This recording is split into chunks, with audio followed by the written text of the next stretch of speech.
Olá, pessoal. Vamos estudar agora as estruturas condicionais, também chamadas de estruturas de seleção. Começando então pela estrutura condicional simples. Estruturas condicionais, elas servem então para a gente desviar o fluxo normal de execução do programa de acordo com a análise de uma determinada condição. Nos nossos programas, pode ser necessário executar uma ou mais ações somente caso uma determinada condição for atingida. Para esses casos, podemos utilizar a estrutura condicional simples ou a estrutura de seleção simples, que é representada pelo comando if. O comando if ele avalia uma determinada condição e se o valor lógico dessa condição for verdadeiro, o comando ou o bloco de comandos a seguir é executado.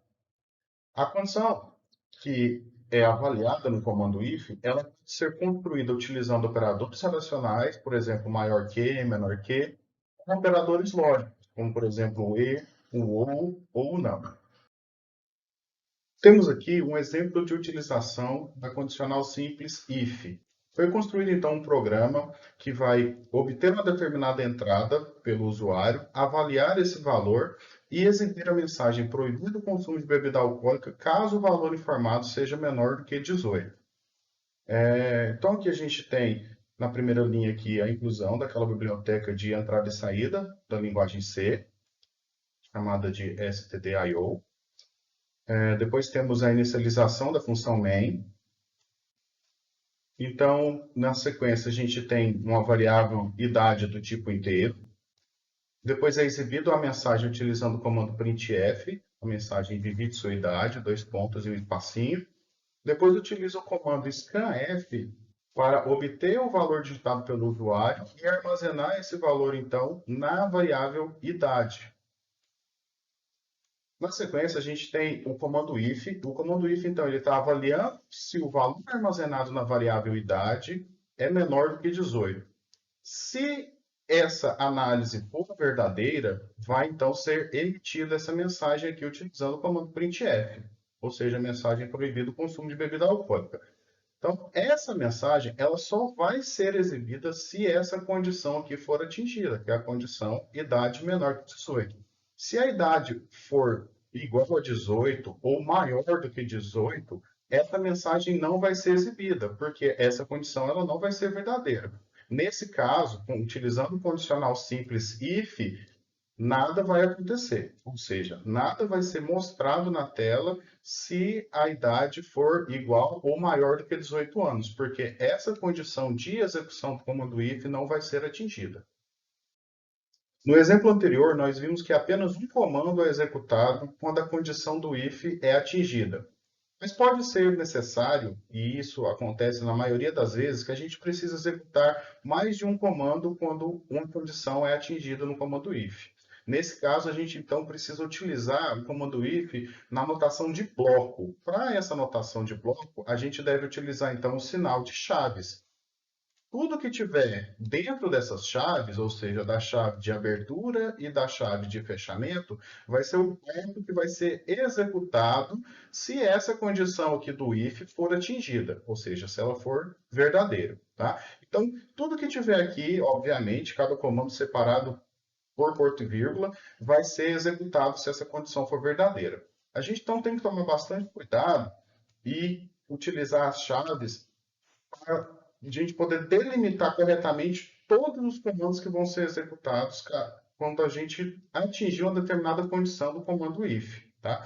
Porque se a gente precisar de mais de um comando ser executado e não utilizar a chave, então a gente pode criar bugs no nosso programa e, obviamente, bugs não são desejáveis. Né?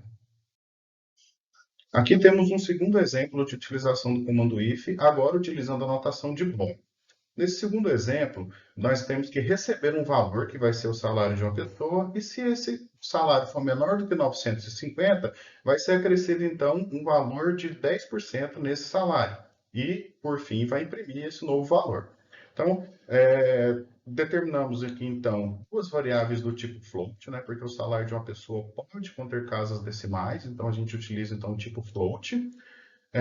Depois imprimiu a mensagem utilizando o comando printf, né, informe o salário. Esse valor que é informado pelo usuário, ele então vai ser armazenado na variável salário, utilizando então %f, que é para representar o tipo float. E agora a gente tem o bloco if. A condição de execução desse if, ou seja, tudo que está dentro do bloco só vai ser executado se a variável salário for menor do que o valor 950. Tá? Então, se esse valor, ou seja, se essa condição for atingida, é executado esse bloco. O que tem dentro do bloco? A gente tem, então, que a variável novo salário vai receber o valor que já tinha lá em salário, acrescido da operação, que representa o valor da variável salário multiplicado por 10 dividido por 100, que é nada mais do que acrescentar 10% no salário. Tá? E, por fim, dentro do bloco if, a gente imprime, então, um novo salário é de esse %.2f aqui serve para a gente formatar a saída do valor que tiver armazenado na variável novo salário. Essa formatação, então, ela vai pegar o valor da variável e colocar ou preencher com duas casas decimais. Então, se o valor, digamos que o valor do novo salário seja lá 1035,333 dízimo periódica, né? Então, na verdade, o que vai ser impresso vai ser 1035,33, porque está sendo formatado, então, que eu quero apenas duas casas decimais. Tá? Se o valor fosse um valor inteiro, digamos 1035, então, na hora de sair, a formatação seria 1035,00. Lembrando que na linguagem de programação C, a gente não utiliza vírgula para separar os decimais, né? Então, essas vírgulas aqui, na verdade, são pontos. Ok, gente? Vimos então que o uso das chaves ela é facultativo quando a gente tem apenas um comando dentro do if, né? Mas eu e vários autores recomendam sempre a utilização das chaves para determinar o bloco de execução do if, mesmo que dentro daquele bloco tenha apenas um comando, tá? Isso facilita na visualização do código e também facilita para uma futura manutenção a gente não acidentalmente cometer algum erro de programação quando a gente precisar adicionar mais algum comando dentro daquele bloco if, tá? Outra coisa que a gente viu também é que nos nossos exemplos nosso código sempre terminava ali depois do if, tá? Mas isso, na prática, não necessariamente precisa acontecer. Por quê? Porque a gente pode ter mais coisas além do if, tá? E a gente viu também que a linguagem C utiliza, então, as chaves para delimitar os blocos. Algumas outras linguagens podem utilizar outros caracteres, ou, por exemplo, a linguagem Python simplesmente utiliza a indentação do código para determinar o que é que pertence àquele bloco.